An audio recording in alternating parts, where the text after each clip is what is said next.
दोस्तों, सीरियल तुमसे तुम तक में अब कहानी पहुंच चुकी है एक ऐसे मोड़ पर जहां प्यार और शक आमने सामने खड़े हैं। और इस बार जो होने वाला है वह रिश्तों की नींव तक हिलाकर रख देगा। जी हाँ, जैसे ही अनु के मुंह से राजनंदिनी का नाम निकलता है, आर्यवर्धन के होश उड़ जाते हैं। पहली बार उन्हें महसूस होता है कि अनु उनसे कुछ छुपा रही है और यही एहसास उन्हें अंदर ही अंदर तोड़ने लगता है। वहीं दूसरी तरफ अनु भी सच्चाई के और करीब पहुंचती जा रही है और यहीं से शुरू होता है असली हाई वोल्टेज ड्रामा। इधर पुष्पा और गोपाल शादी की तैयारियों में पूरी तरह जुटे हुए हैं। उनका बस एक ही सपना है, बेटी की शादी अपने दम पर, बिना किसी पर बोझ डाले, पूरी शान से करें। खाने से लेकर हर छोटी बड़ी जिम्मेदारी खुद उठाना चाहते हैं। आर्य भी उनकी भावनाओं की कद्र करते हुए साफ कह देते हैं, जो आपको सही लगे वही कीजिए। लेकिन तभी एंट्री होती है मीरा की चालाकी की। मीरा जानबूझकर ऐसे कैटर्स बुलाती है जो सुनकर ही लोगों के होश उड़ा दें। मीटिंग में जैसे ही RS 7000 प्रति प्लेट की बात होती है, पुष्पा जी तुरंत बोल पड़ती हैं,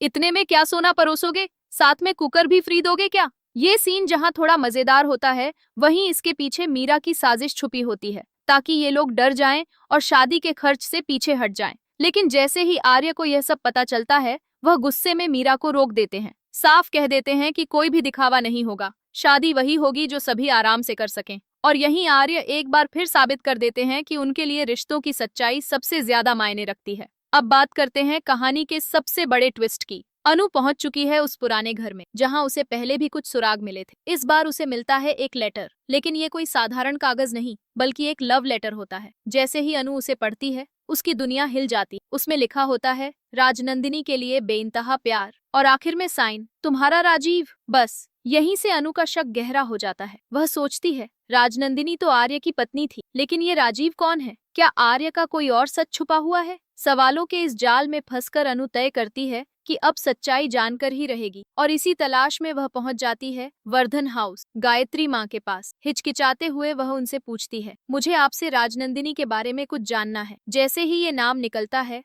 माहौल एकदम सन्न हो जाता है। गायत्री माँ भी शॉक्ड रह जाती हैं। लेकिन तभी वहाँ एंट्री होती है आर्य की, और यहीं आता है सबसे बड़ा टर्निंग पॉइंट। आर्य अपने कानों से सुन लेते हैं कि अनु राजनंदिनी के बारे में पूछ रही थी, लेकिन जैसे ही अनु उन्हें देखती है, वह तुरंत बात बदल देती। अब यही बात आर्य के दिल में चुभ जाती। उन्हें महसूस होता है कि अनु कुछ छुपा रही है, और यहीं से उनके दिल में भी शक जन्म ले लेता है। वह सोचते हैं, आखिर अनु अचानक ये सब क्यों जानना चाहती है। क्या उसे कुछ पता चल गया है। लेकिन फिर भी वह चुप रहते हैं, क्योंकि वह अनु को खोना नहीं चाहती। वहीं अनु भी सच जानने के बावजूद चुप रहती है, और यही खामोशी अब दोनों के बीच दूरी बढ़ाने वाली। आने वाले एपिसोड्स में सबसे इमोशनल पल तब आएगा जब आर्य को पता चलेगा कि अनु उन पर शक कर रही, और यह बात उन्हें अंदर तक तोड़ देगी। अब देखना होगा, क्या ये गलतफहमियां इस रिश्ते को तोड़ देंगी, या फिर सच सामने आने के बाद इनका प्यार और भी मजबूत हो जाएगा। आप क्या सोचते हैं, अनु का शक सही है या उसे सीधे आर्य से बात करनी चाहिए। जरूर बताइए।